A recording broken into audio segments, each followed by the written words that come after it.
JoJo TV. গরিবের কপাল, খুনি বাঘের তাণ্ডব আর রঙিন সিংহ।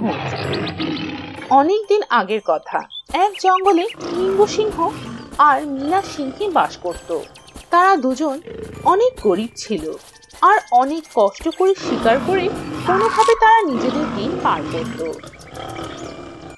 একদিন মীনা সিংহী দুটি বাচ্চার জন্ম দেয়। এবার তার একটি ছেলে আর একটি মেয়ে ছিল।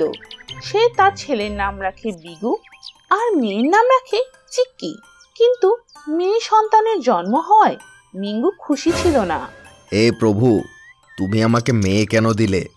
আমি একে লালন পালন করতে পারবো না। আমি এক্ষুনি একে এই জঙ্গল থেকে অনেক দূরে ফেলে আসব। মিঙ্গু তার নবজাতক কন্যা চিক্কিকে জঙ্গলের বাইরে নদীর ওপারে অন্য জঙ্গলে ফেলে আসার সিদ্ধান্ত নেয়। তাই সে সেইখানে তার মেয়েকে রেখে ফিরে আসে। মিঙ্গু চলে যেতে চিক্কি জোরে জোরে কান্না করতে থাকে। তখনই এক হিংস্র বাঘ তার কান্না শুনে তাকে আক্রমণ করার কথা ভাবে। বাহ, আজ তো দারুণ মজা হবে। টাটকা তাজা ছোট্ট বাচ্চার মাংস, আজ তো দারুণ মজা হবে। বাঘ যখনই চিক্কিকে খেয়ে ফেলার জন্য এগিয়ে আসে, তখনই হঠাৎ সেখানে এক অদ্ভুত রঙিন সিংহ ছুটে আসে আর বাঘকে তার জাদুর শক্তি দিয়ে সেখান থেকে তাড়িয়ে দেয়। আরে, এ তো অনেক সুন্দর একটা সিংহের বাচ্চা। একে এখানে কে ফেলে গেছে? তখন রঙিন সিংহ আরেকটি সমাধান বের করে আর সে চিক্কি সিংহীকে একটি গাভীকে দিয়ে দেয় আর বলে, তুমি কি এই বাচ্চার দেখাশোনা করবে? জানি না কে একে জঙ্গলে ফেলে গেছে। আমি একে আমার সন্তানের মতোই লালন করব।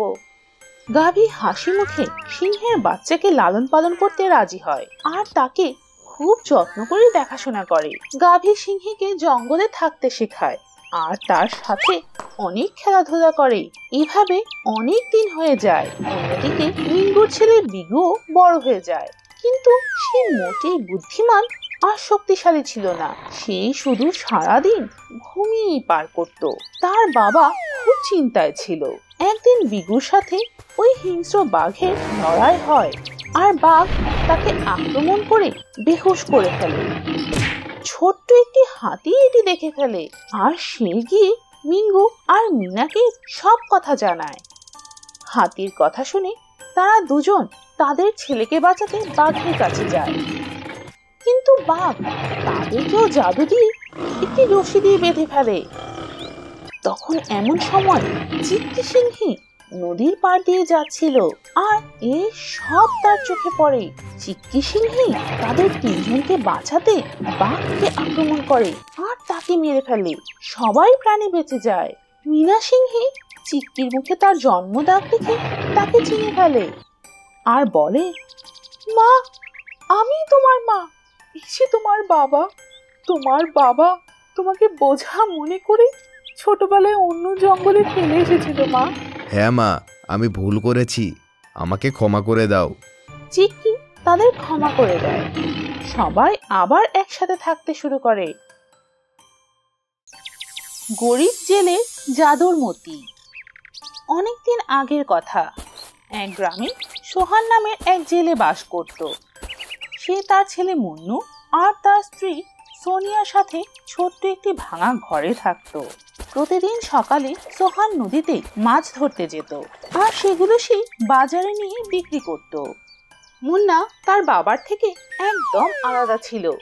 সে প্রতিদিন সকালে খাবার খেয়ে খেলা করতে বাড়ি থেকে বেরিয়ে যেত আর রাতে দেরি করে বাড়ি ফিরত।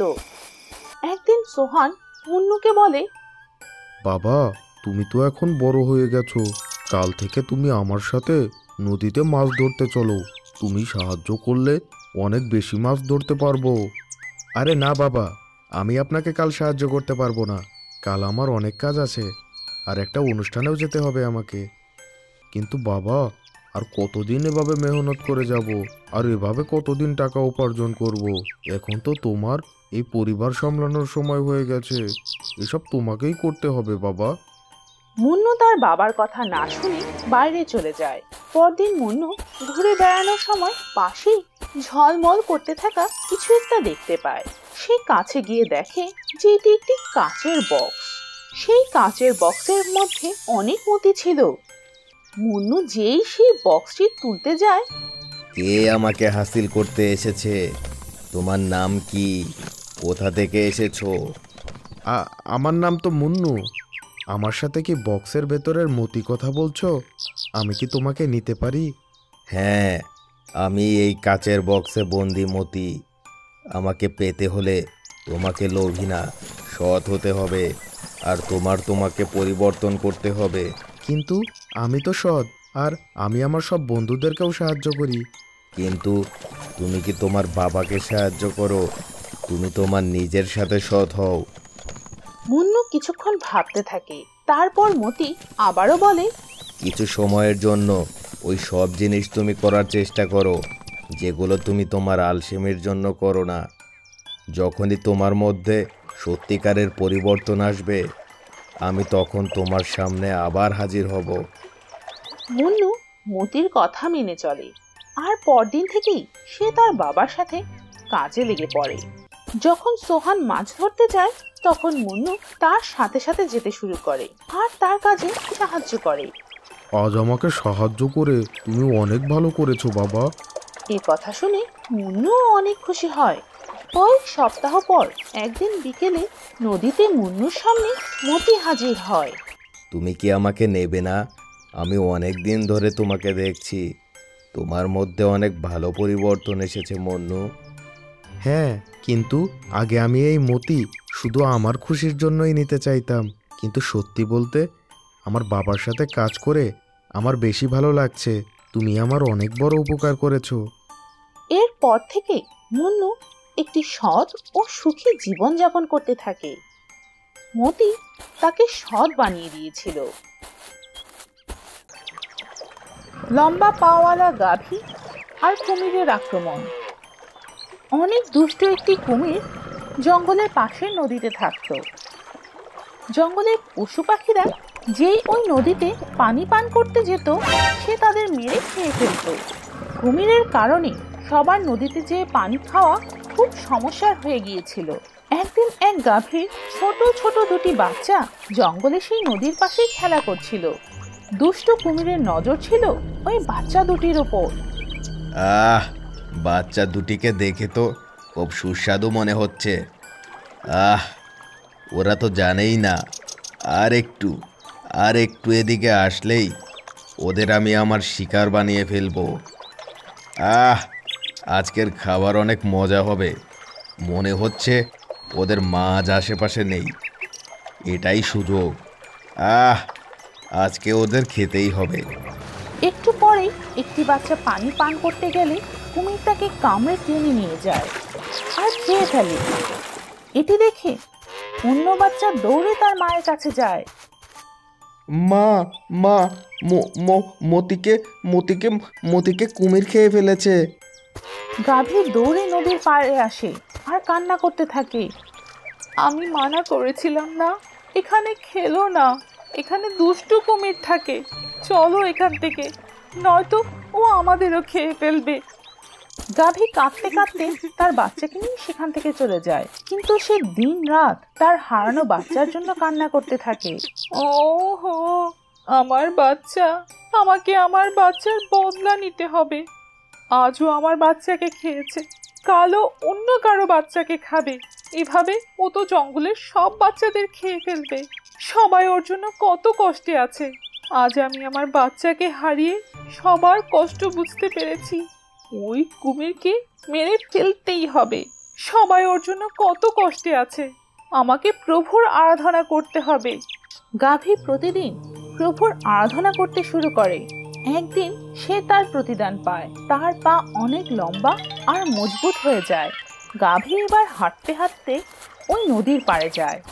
তার লম্বা পায়ের জন্য কুমির গাভীকে দেখতেই পায় না, কিন্তু গাভী তাকে খুব সহজেই দেখে ফেলে আর তাকে ফাঁদে আটকে ফেলে।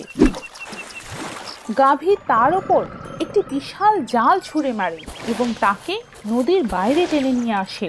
তোমার জন্য জঙ্গলের সবাই অশান্তিতে ছিল, আজ আমি তোমাকে ছাড়বো না। গাভী, আমাকে মাফ করে দাও, মাফ করে দাও। কুমির অনেক কান্না করে, সাহায্যের জন্য ডাকে, কিন্তু গাভী তাকে ক্ষমা করে না। সে তাকে একটি গাছে ঝুলিয়ে দেয়। কুমির কিছু খেতে না পেয়ে 2 দিনের মধ্যেই গাছে ঝুলে মারা যায়। গাভী প্রভুকে ধন্যবাদ দেয়, আর গাভীকে পুরো জঙ্গলের পশু পাখিরা ধন্যবাদ দেয়, কারণ সবার জীবন তো গাভী বাঁচিয়ে দিয়েছিল। গাভী সবাইকে বলে, নিজের বাচ্চাকে হারিয়ে আমি তোমাদের সবার দুঃখ বুঝতে পেরেছি। ওই কুমিরের জন্য সবাই ঠিকমতো পানিও খেতে পারতো না। ওকে অনেক আগেই আমাদের শাস্তি দেওয়া উচিত ছিল। প্রভু, আপনাকে অনেক ধন্যবাদ। জাদুর 3 সোনার কবুতর। হানসার বাড়িতে অনেকগুলো কবুতর ছিল। একদিন গ্রামে এক ভয়ানক মহামারী ছড়িয়ে পড়ে, আর গ্রামের সব পশু পাখিরা মারা যেতে শুরু করে। এই ভয়ানক মহামারীর কারণে অনেক পাখিরাও মারা যাচ্ছিল। হানসা এটি নিয়ে খুব চিন্তায় ছিল। সে তার কবুতরদের খুব যত্নে রাখত, কিন্তু তারপরও এক এক করে তার সব কবুতর মারা যেতে থাকে। ওহো, এ কেমন মহামারী ছড়িয়ে পড়লো আমাদের গ্রামে। আমার আদরের সুন্দর সুন্দর কবুতরগুলো, আহারে, কেউ আর বেঁচে নেই। শুধু এই 3টি কবুতর বাকি আছে। যেভাবেই হোক আমি তোমাদের বাঁচাতে চাই। আমি যে কি করব কিছুই বুঝতে পারছি না। হানসা তার 3টি কবুতরের জন্য কান্না করছিল। ঠিক তখনই হঠাৎ সাহায্য চাইতে তার বাড়িতে এক বৃদ্ধ মহিলা আসে। কেউ আছো গো? সাহায্য করো মা, আমাকে সাহায্য করো। আমি অনেক বৃদ্ধ হয়ে গেছি, কেউ আমাকে একটু সাহায্য করো। 2 দিন ধরে কিছুই খাইনি মা, এখনই দিচ্ছি। হানসা কাঁদতে কাঁদতে ভালো কিছু খাবার এনে বৃদ্ধাকে খেতে দেয়। বৃদ্ধা কাঁদতে কাঁদতে খাবারগুলো খেয়ে নেয়। আরে মা, তোমাকে অনেক ধন্যবাদ, তুমি আমাকে খাবার খাইয়েছো। কিন্তু তুমি কাঁদছো কেন মা? তোমার মন খুব খারাপ, কি হয়েছে তোমার? হানসা তার সমস্ত দুঃখের কথা বৃদ্ধাকে খুলে বলে। বৃদ্ধা তার থলে থেকে কিছু দানা নিয়ে হানসাকে দেয়। এই নাও মা, আমার কাছে তো আর কিছু নেই, এই 3টি দানা আছে শুধু।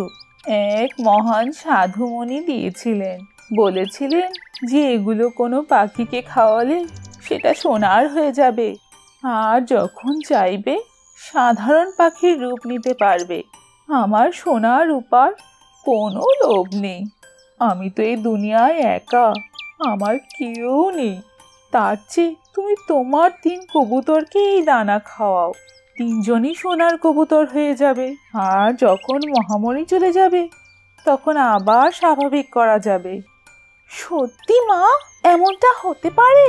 আরে খাইয়ে তো দেখো, আশা করি কাজ হবে। হানসা অনেক খুশি হয়।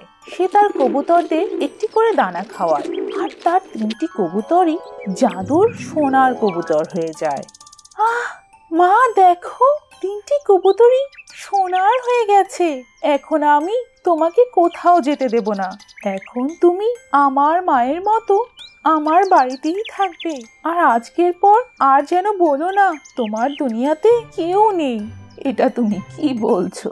আমি ঠিক বলেছি। আর যখনই মহামারী চলে যাবে আমরা আমাদের কবুতরদের আবারও স্বাভাবিক করব। ঠিক আছে মা, যেমন তোমার ইচ্ছে।